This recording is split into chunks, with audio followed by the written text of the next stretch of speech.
Right, my name is Auntie P Nyani Nyani. Right guys, ndazotaura nyaya iri kutendera paFacebook yokuti Windsor akakidnapwa. That's a lie kuti Windsor akakidnapwa.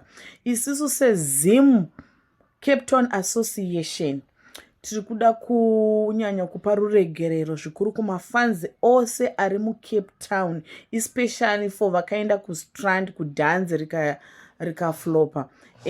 Tinokumbirawo ruregerero zvakanyanyisisa nokuda kwaizvozvo. But chinhu chekutanga regai tikudzei chokwadi chakaitika kana kuchiitwa dhanzi muCape Town guys. Mapromoters ese dzidzai kucommunicata neCape Town Promoters Association. I think ndiyo inoita kuti zvinhu zvose zvifamba because artist akwanisa kungoya kunoku kuCape Town agoya agongosikoimba. Munodiwa protection yekuti muimbi afambe akaprotectwa pose paanenge ari. Munoziva mafizi anobhadharwa akasikekutanga. But chakanoitika ndechekuti promoter waWindsor akanoisa dhanzi rake ndobva apiwa dheti zvishuwa ndobva tatironza hakuna rimwe dhanzi ririko. So mari inobhadharwa kana uchinge uchida kuita dhanzi kunoko sapromota vanoiziva imari shoma shoma, but iye akaita nharo. So mukuita nharo kwapromota waWindsor ndokuita dhanzi, ndokukondinya, ndokuuya, ndokusonzi hakuna dhanzi. Pari kudiwa mari just 3,000. zve20,000 ndezvekunyepa manyepo. Ngatidzidze kutaura chokwadi maZimbabweans. Manyepo ese iwayo aitaurwa it's just 3,000, but haana kukwanisa kuibhadhara. Tizivewo chikonzero, akaita nharo.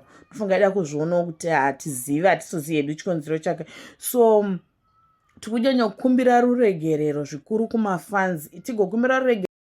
Tigokumbira ruregerero again kuna Windsor nemafanzi ake nekuda kwezvikonzero zvakaitika. But chikonzero chikuru ndipromota akatadza kuteera protocol anoiziva. Ndangopa yambiro kune ose mapromoters achazoda kutora vaimbi kubva kuZimbabwe.